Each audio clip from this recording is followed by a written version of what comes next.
So the first surfer here was in 1914, a guy named George Freeth, who actually surfed the pier, and he was the first person to surf the pier.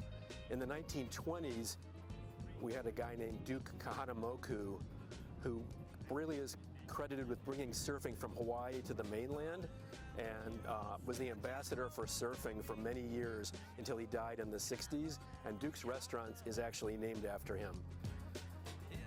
Huntington Beach became Surf City, USA, I guess officially about 20 years ago, but unofficially, starting in the 50s, it was a place where a lot of the surfboard shapers made surfboards. A lot of the US surfing tournaments started here, and it's continued to this day where we have the US Open of Surfing each year.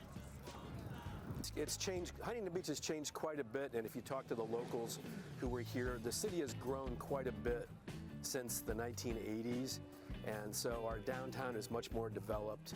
There's a lot more tourism than we used to have, and I think those are the main things. So it's not so much the small beach town it used to be, but it's still a fantastic place to visit. What I like about Huntington Beach is even though it's a town of 200,000 people, it's really a small town. And I've lived here since 1997, and it's one of those 6 degrees of separation things, but everybody knows everybody, and it's a great town for raising kids, and people get involved in the community, and that's what I like best. My name is Brett Barnes. I've lived in Huntington for 27 years, moved here from Hawaii, surfed all my life. Obviously I spent most of my life in Hawaii, but I've surfed here just like Chris and everybody else in this town. Surfing has definitely changed who I am, and it'll change anybody who surfs. Why? Probably because you're harnessing the energy of the ocean that has just traveled across the world ocean and riding it to its very end.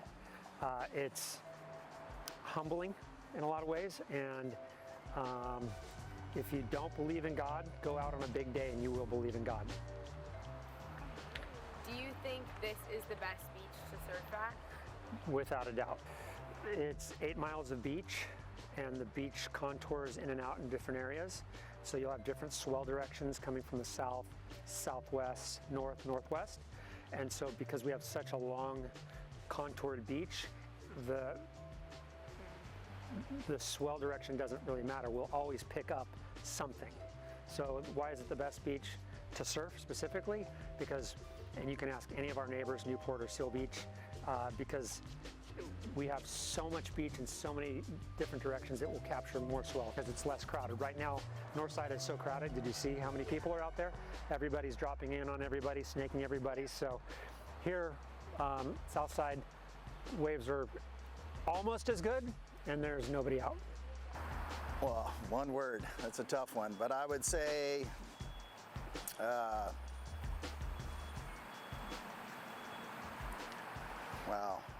relief. For me, it's relief from all the crazy life that we live. You know, living in a town that's not really that big, but it's, you know, California is a pretty big state, and but it gives me relief. I forget about everything when I'm out there. No matter what's going on in my life, you can sort it all out when you're in the water, and it just kind of brings you back to square one and gets you all level again. And if you're out of whack, you go surfing. If you're bummed out, you go surfing. If you're happy, you go surfing.